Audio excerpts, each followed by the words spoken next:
lanjut ditungguin penjual gorengan tidak tahu. Malu.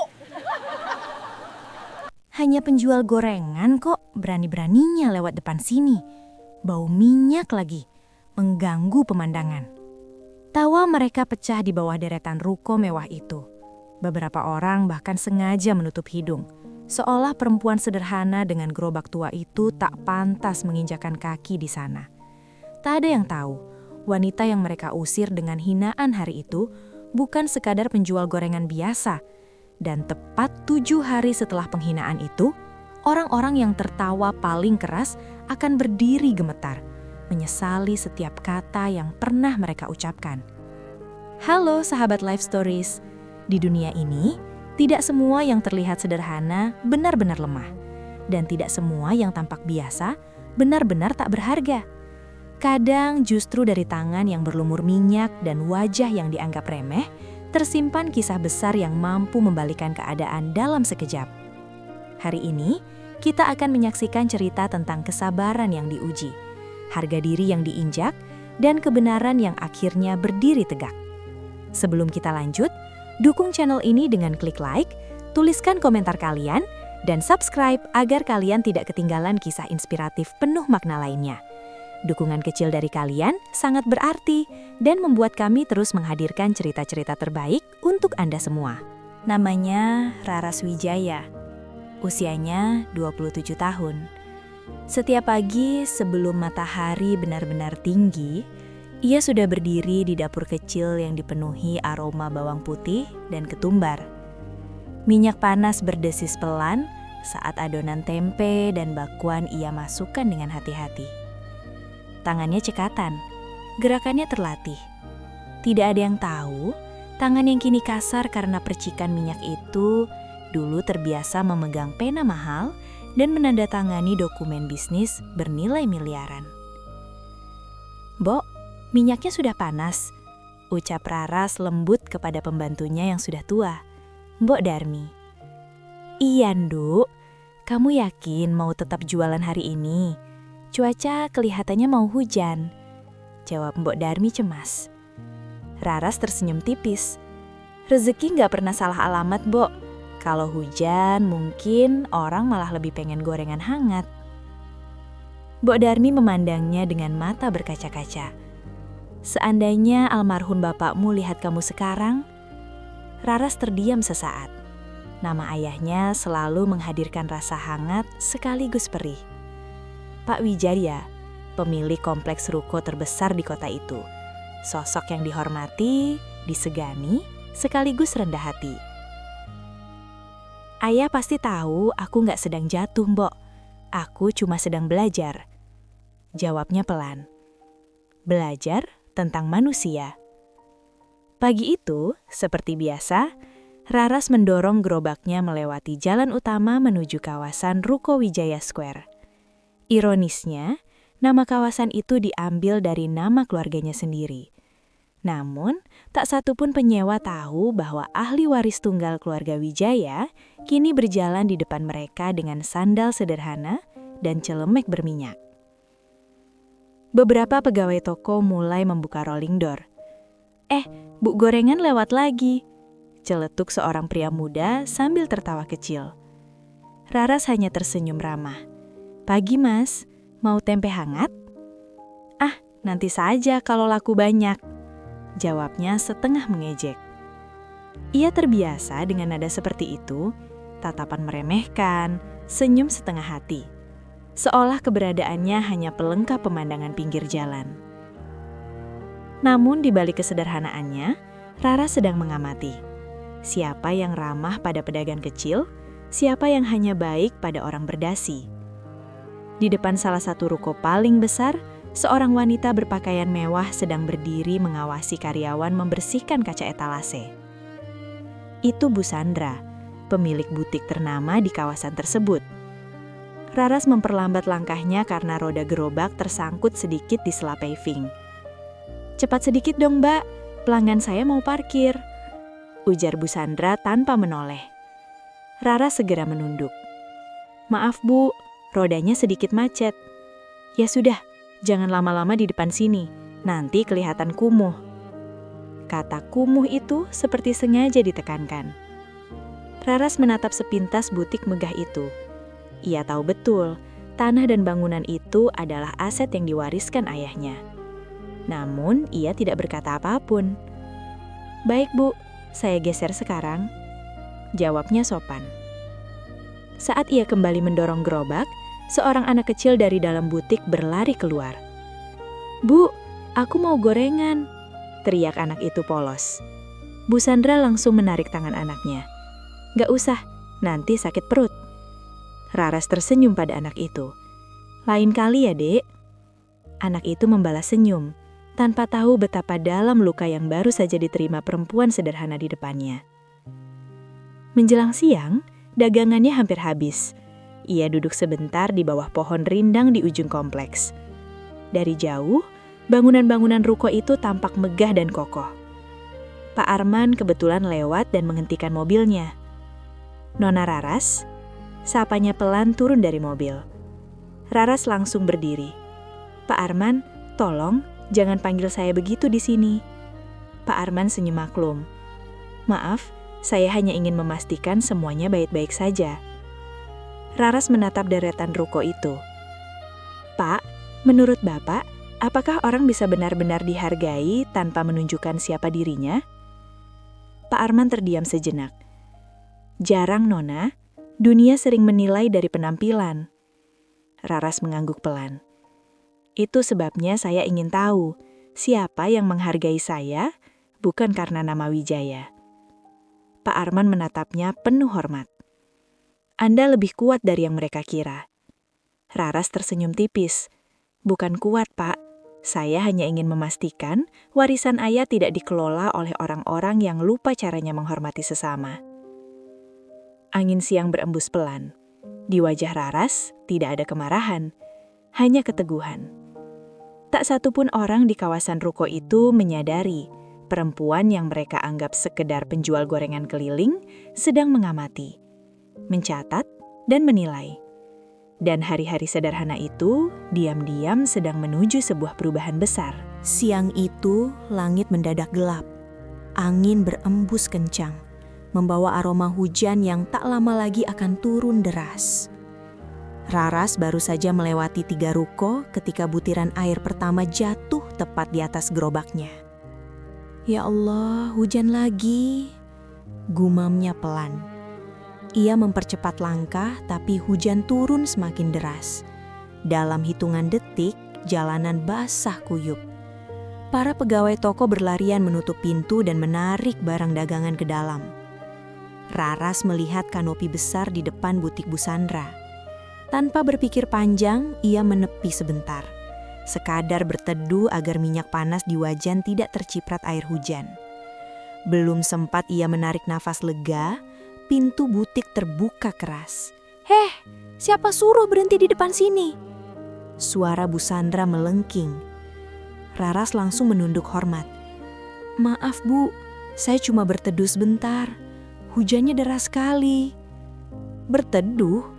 Di depan butik saya?" Bu Sandra melipat tangan di dada. "Kamu tahu nggak, ini toko kelas atas. Pelanggan saya bisa kabur kalau lihat gerobak kumuh begitu." Beberapa karyawan dan pelanggan yang ada di dalam ikut keluar melihat keributan. Seorang wanita muda berbisik cukup keras. "Ih, bau minyak banget sih." Yang lain tertawa kecil. Wajah Raras terasa panas. Bukan karena wajan, tapi karena rasa malu yang menyesakkan dada. "Saya tidak akan lama, Bu. Tunggu hujan agak reda." "Tidak usah alasan," Bu Sandra potong tajam. "Hanya penjual gorengan kok berani-beraninya mangkal di sini. Ini bukan pasar." Kalimat itu diucapkan lantang, sengaja agar semua orang mendengar. Tawa meledak. "Hanya penjual gorengan," ulang seorang pria sambil terkekeh. Raras merasakan tatapan-tatapan merendahkan mengarah padanya. Tangannya mengepal di balik kain celemek, tapi wajahnya tetap tenang. "Saya tidak bermaksud mengganggu siapapun," ucapnya pelan. Bu Sandra mendekat, menunjuk gerobaknya. "Kalau mau jualan ya di tempat yang pantas, jangan di sini. Cepat pergi." "Tapi hujannya masih deras, Bu." Suara Raras hampir tak terdengar. "Peduli apa saya? Itu urusan kamu. Jangan kotori area sini." Hujan semakin deras, seperti menambah dramatis suasana. Beberapa orang mulai merekam dengan ponsel, mungkin menganggap ini tontonan menarik. Seorang pria parubaya bersuara keras. "Sudahlah Bu Sandra, kasihan juga." Bu Sandra menoleh tajam. "Kalau kasihan, suruh dia mangkal di depan toko Anda saja." Semua kembali diam. Raras menarik nafas panjang. Ia tahu, satu kata saja yang salah bisa memperkeruh keadaan. Tapi harga dirinya terasa diinjak-injak. Ia menatap Bu Sandra, kali ini sedikit lebih tegap. "Baik Bu, saya pergi." Ia mendorong gerobaknya keluar dari bawah kanopi, langsung diterpa hujan deras. Air hujan membasahi kerudung dan bajunya dalam hitungan detik. Saat ia berjalan menjauh, tawa itu masih terdengar. "Hanya penjual gorengan. Belagu banget sih tadi pakai banyak alasan." Setiap kata seperti pisau kecil yang menusuk perlahan. Tak jauh dari sana, sebuah mobil hitam berhenti di tepi jalan. Di dalamnya, Pak Arman menyaksikan semuanya dengan wajah tegang. Ia hampir saja turun tangan, namun ia melihat Raras memberi isyarat kecil dengan tangannya. Seolah berkata, "Jangan." Pak Arman menghela nafas berat. "Sampai kapan, Nona?" Di ujung kompleks, Raras berhenti di bawah pohon besar yang daunnya cukup lebat menahan hujan. Nafasnya tersengal, bukan karena lelah, tapi karena emosi yang ia tahan. Air hujan bercampur dengan air mata yang akhirnya jatuh. "Kenapa ya Ayah? Kenapa orang begitu mudah merasa lebih tinggi?" Ia teringat pesan terakhir ayahnya sebelum meninggal. "Raras, harta itu hanya alat. Yang paling berharga adalah cara kita memperlakukan orang lain." Raras menyeka air mata cepat. Tatapannya berubah. Bukan marah, bukan dendam, tapi tegas. Hujan perlahan mereda. Di kejauhan, Bu Sandra masih berdiri di depan butik, tertawa kecil bersama teman-temannya, merasa telah menjaga kelas tokonya.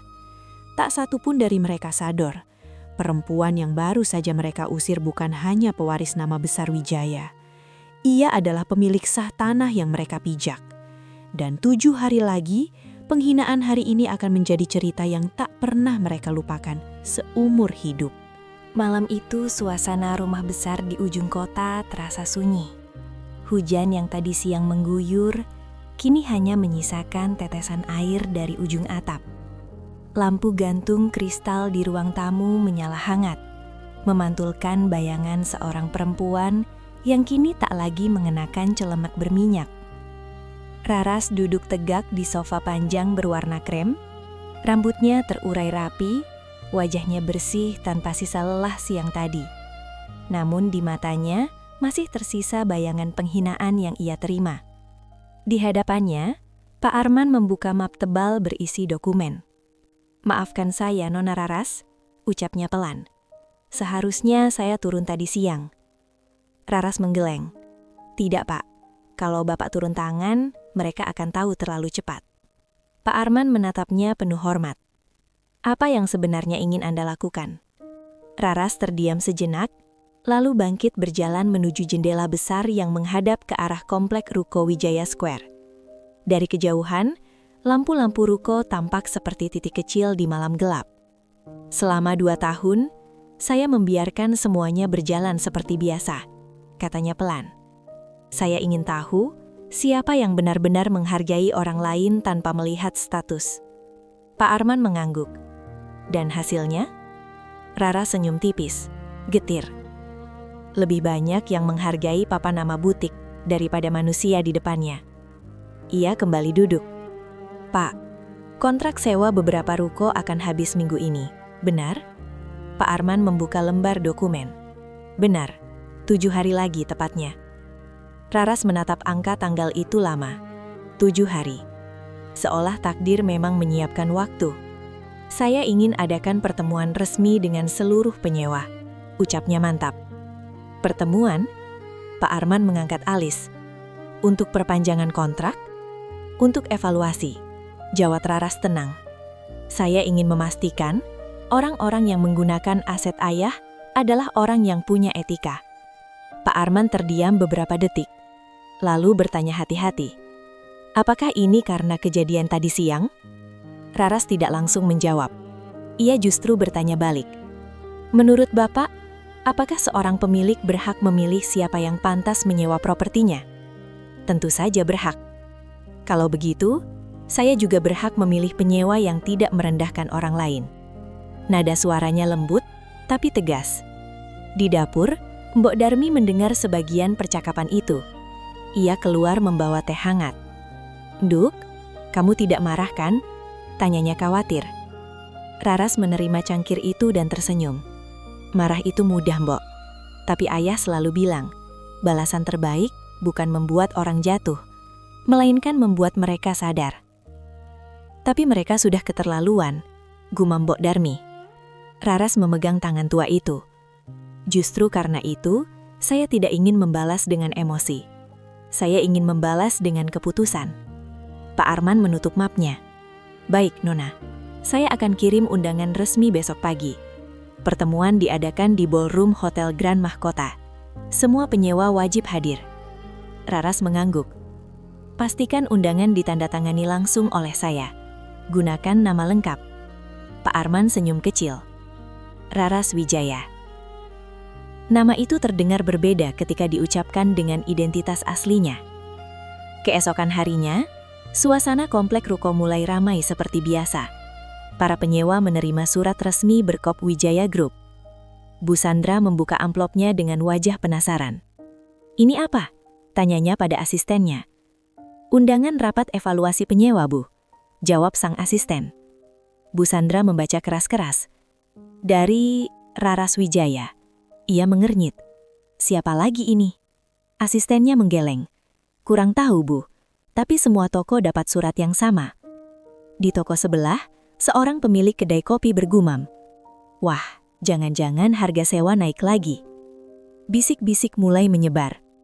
Tak ada yang menyangka bahwa nama yang tertera di undangan itu adalah nama perempuan yang kemarin mereka tertawakan di bawah hujan. Malamnya Raras berdiri di depan cermin kamar besar yang dulu milik ibunya. Ia mengenakan blazer hitam elegan, mencoba berbagai pilihan pakaian. "Sudah waktunya ya, Ayah?" bisiknya pelan. Ia tidak ingin tampil untuk pamer kekayaan. Ia ingin tampil sebagai pemilik yang bertanggung jawab. Pak Arman menelpon. Undangan sudah diterima semua pihak. Kehadiran dipastikan lengkap. Raras menarik nafas panjang. "Terima kasih, Pak. 7 hari lagi, kita lihat siapa yang masih bisa tertawa." Bukan nada dendam yang terdengar, melainkan keyakinan. Di luar sana, orang-orang masih menganggapnya hanya penjual gorengan biasa.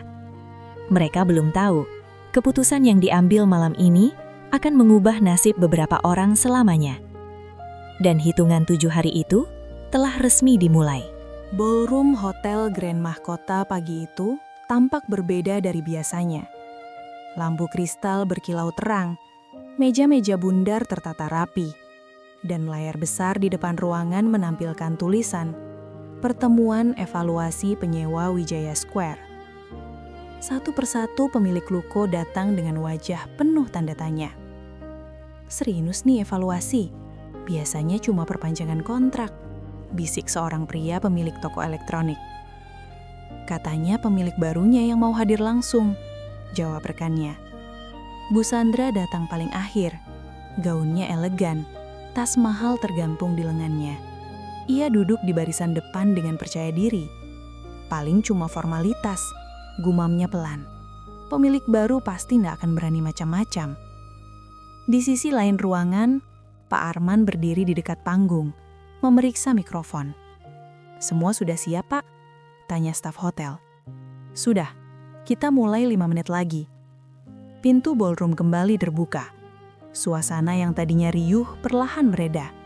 Seorang wanita melangkah masuk dengan tenang. Blazer hitam elegan membingkai posturnya.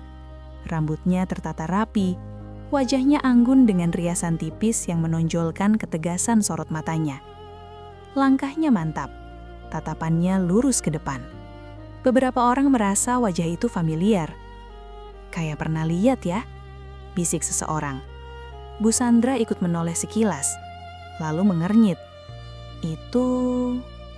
Wanita itu berdiri di samping Pak Arman. Pak Arman mengambil mikrofon.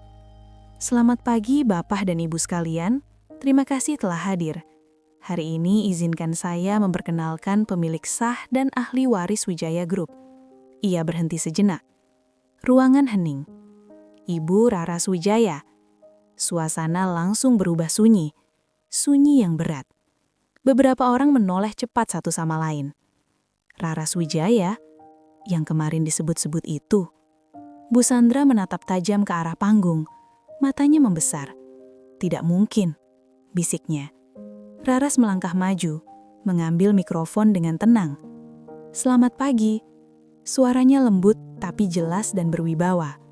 Saya yakin sebagian dari Anda tidak mengenal saya. Itu wajar. Selama ini saya memilih untuk tidak muncul. Ia memindai ruangan perlahan. Tatapannya berhenti sepersekian detik pada Bu Sandra. Tapi saya mengenal Anda semua. Beberapa wajah mulai tegang. Saya mengenal cara Anda berbicara pada karyawan, cara Anda memperlakukan pelanggan, dan cara Anda memperlakukan orang yang Anda anggap lebih rendah. Kalimat terakhir itu membuat ruangan makin kaku. Bu Sandra menelan ludah. Raras melanjutkan. Seminggu lalu, saya berdiri di depan salah satu ruko di kawasan ini, di bawah hujan, dengan gerobak gorengan. Bisik-bisik terdengar jelas sekarang. Gorengan? Jangan-jangan... Raras menatap lurus ke arah Bu Sandra. Saya mendengar sendiri bagaimana mudahnya seseorang berkata, hanya penjual gorengan. Wajah Bu Sandra memucat, tangannya gemetar di atas meja. Raras menarik nafas perlahan. Saya tidak marah, tapi saya kecewa. Karena kawasan yang dibangun ayah saya bukan untuk menjadi tempat orang saling merendahkan. Seorang pria di barisan tengah berdiri ragu. Ibu Raras, apakah ini berarti kontrak kami? Tenang, potong Raras lembut. Saya tidak datang untuk mempermalukan siapapun. Saya datang untuk menegaskan standar. Ia memberi isyarat pada Pak Arman. Layar besar menampilkan data kontrak sewa. Mulai bulan depan, kontrak hanya akan diperpanjang bagi penyewa yang memenuhi 2 syarat, profesionalisme dan etika. Suasana makin tegang. Etika bukan hanya soal pajak dan pembayaran tepat waktu. Etika adalah bagaimana Anda memperlakukan sesama manusia tanpa melihat status. Bu Sandra akhirnya berdiri, suaranya bergetar. Jadi, ini karena kejadian kecil itu. Raras menatapnya tenang. Kejadian kecil bagi ibu, tapi tidak kecil bagi harga diri seseorang. Ruangan terasa seperti kehilangan udara. Saya percaya setiap orang bisa berubah. Karena itu saya tidak langsung mengambil keputusan sepihak. Saya memberi waktu. Evaluasi dilakukan menyeluruh. Beberapa nama muncul di layar dengan keterangan perpanjangan disetujui. Beberapa lainnya bertuliskan dalam tinjauan. Ketika nama butik Bu Sandra muncul, tertulis dalam tinjauan khusus. Suara nafas tertahan terdengar di mana-mana. Bu Sandra terduduk kembali, wajahnya pucat. Raras menutup pertemuan dengan kalimat yang tenang namun menghunjam. Tempat ini berdiri bukan hanya di atas beton dan uang, tapi di atas nilai. Jika Anda ingin tetap berdiri di sini, berdirilah dengan hormat. Ia menyerahkan kembali mikrofon. Tak ada tepuk tangan, tak ada suara. Hanya kesadaran yang perlahan turun seperti hujan seminggu lalu.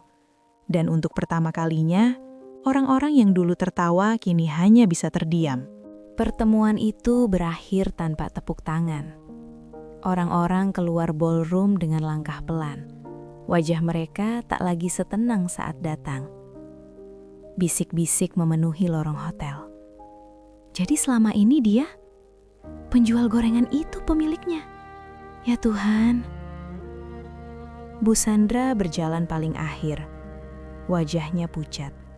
Tangannya menggenggam tas mahalnya erat-erat seolah itu satu-satunya pegangan yang tersisa. Di ujung lorong, Raras berdiri berbicara dengan Pak Arman. Semua sudah sesuai instruksi, Nona, ujar Pak Arman pelan. Terima kasih, Pak. jawab Raras tenang. Bu Sandra berhenti beberapa langkah dari mereka. Ia tampak ragu, tapi akhirnya memberanikan diri mendekat. Ibu, Raras. Raras menoleh. Tatapannya tidak tajam, tidak pula sinis. Hanya tenang. Ada yang bisa saya bantu, Bu Sandra? Nada itu sopan, terlalu sopan. Bu Sandra menelan ludah. Untuk pertama kalinya dalam hidupnya, ia merasa kecil di hadapan seseorang yang dulu ia anggap remeh. Saya tidak tahu kalau itu Anda waktu itu, katanya terbata-bata. Raras tersenyum tipis. Benar ibu tidak tahu. Suasana hening beberapa detik. Tapi seandainya saya bukan pemiliknya, apakah perlakuannya akan berbeda? Tanya Raras pelan. Pertanyaan itu seperti tamparan tanpa sentuhan. Bu Sandra tak mampu menjawab. Bibirnya bergetar. Saya khilaf, saya hanya menjaga citra butik saya. Ucapnya mencoba membela diri. Raras mengangguk perlahan. Menjaga citra tidak pernah mengharuskan kita merendahkan orang lain. Air mata mulai menggenang di mata Bu Sandra. Saya malu, bisiknya. Raras memandangnya beberapa detik, lalu berkata dengan suara lembut namun tegas. Rasa malu itu awal perubahan, Bu. Beberapa hari kemudian pengumuman resmi keluar. Sebagian besar kontrak diperpanjang, beberapa diberi peringatan tertulis, dan 2 ruko diputuskan tidak diperpanjang bukan karena masalah pembayaran, tetapi karena laporan sikap kasar berulang kepada karyawan dan pedagang kecil. Butik Bu Sandra, kontraknya diperpanjang, tapi dengan syarat. Hari itu Bu Sandra datang sendiri ke kantor Wijaya Group untuk menandatangani adendum perjanjian. Raras menyambutnya di ruang kerja yang luas namun sederhana. Saya beri kesempatan, kata Raras sambil menyerahkan dokumen. Tapi saya tidak akan mentoleransi kejadian seperti minggu lalu. Bu Sandra mengangguk cepat. Saya mengerti, saya akan berubah. Raras menatapnya lembut. Bukan untuk saya, Bu, tapi untuk diri Ibu sendiri. Sebelum pulang, Bu Sandra berhenti di depan pintu. Ibu Raras, boleh saya bertanya sesuatu? Silahkan. Kenapa Anda tidak langsung mengusir saya saja? Anda punya kuasa. Raras tersenyum. Kali ini lebih hangat. Karena tujuan saya bukan membuat Ibu jatuh, tapi membuat Ibu sadar. Bu Sandra terdiam lalu menunduk hormat sebelum keluar ruangan. Seminggu kemudian, suasana di Wijaya Square terasa berbeda. Seorang petugas parkir membantu pedagang kecil menepi dengan ramah. Karyawan toko tak lagi berbicara sembarangan. Bahkan di depan butik Bu Sandra, tersedia tempat kecil bagi pedagang berteduh saat hujan. Suatu sore, Raras kembali mendorong gerobak gorengannya melewati kawasan itu. Beberapa orang kini menyapanya dengan hormat. Selamat sore, Bu Raras. Raras tersenyum kecil. Panggil saja Raras, saya tetap penjual gorengan hari ini. Tiba-tiba seorang anak kecil berlari mendekat. Bu, boleh beli bakwan? Tanyanya ceria. Raras tertawa kecil. Tentu boleh. Dari dalam butik, Bu Sandra keluar dan berdiri beberapa langkah dari gerobak itu. Raras, kalau hujan lagi silahkan berteduh di sini, ucapnya pelan. Raras menatapnya, lalu mengangguk. Terima kasih, Bu. Tidak ada dendam, tidak ada sindiran. Hanya perubahan kecil yang mulai tumbuh. Sore itu Pak Arman berdiri di samping Raras saat ia membereskan gerobak. "Nona, Anda benar-benar tidak marah?" Haras menyenyum memandang langit jingga. "Marah hanya membuat hati berat, Pak. Saya tidak ingin mewarisi gedung-gedung ini tanpa mewarisi nilai ayah juga." Pak Arman mengangguk agung. "Seluruh kota sedang membicarakan Anda." Raras tertawa kecil. "Biarlah, kalau mereka gempar, semoga bukan karena kekayaan saya, tapi karena pelajaran yang mereka dapat." Angin sore berembus lembut. Di balik gerobak tua dan minyak panas itu, berdiri seorang perempuan yang membuktikan bahwa balasan terbaik bukanlah menjatuhkan, melainkan mengangkat nilai kemanusiaan lebih tinggi. Dan sejak hari itu, tidak ada lagi yang berani berkata, hanya penjual gorengan. Karena mereka tahu, harga diri seseorang tidak pernah bisa diukur dari apa yang terlihat di permukaan. Sahabat Life Stories, dari kisah Raras kita belajar bahwa penampilan tidak pernah bisa menjadi ukuran nilai seseorang. Dunia memang sering terburu-buru menilai dari pakaian, pekerjaan, atau kendaraan yang kita gunakan. Namun harga diri, integritas, dan kebesaran hati tidak pernah terlihat dari luar. Ia terlihat dari cara kita memperlakukan orang lain, terutama mereka yang kita anggap lebih rendah. Raras punya kuasa untuk membalas dengan kemarahan. Ia bisa saja mengusir, mempermalukan, atau menjatuhkan. Tapi ia memilih cara yang lebih tinggi, memberi pelajaran tanpa merendahkan, menegur tanpa menghancurkan, dan memberi kesempatan untuk berubah. Itulah kekuatan sejati, bukan ketika kita bisa membalas, tetapi ketika kita mampu menahan diri dan tetap berkelas. Semoga kisah ini mengingatkan kita semua untuk lebih berhati-hati dalam berbicara, lebih bijak dalam bersikap, dan lebih rendah hati dalam menjalani hidup. Karena kita tidak pernah tahu siapa sebenarnya orang yang sedang berdiri di depan kita. Terima kasih sudah menonton sampai akhir. Jangan lupa dukung channel ini dengan like, komentar, dan subscribe agar kami terus menghadirkan kisah-kisah penuh makna untuk Anda. Sampai jumpa di video berikutnya, karena setiap cerita selalu menyimpan pelajaran berharga.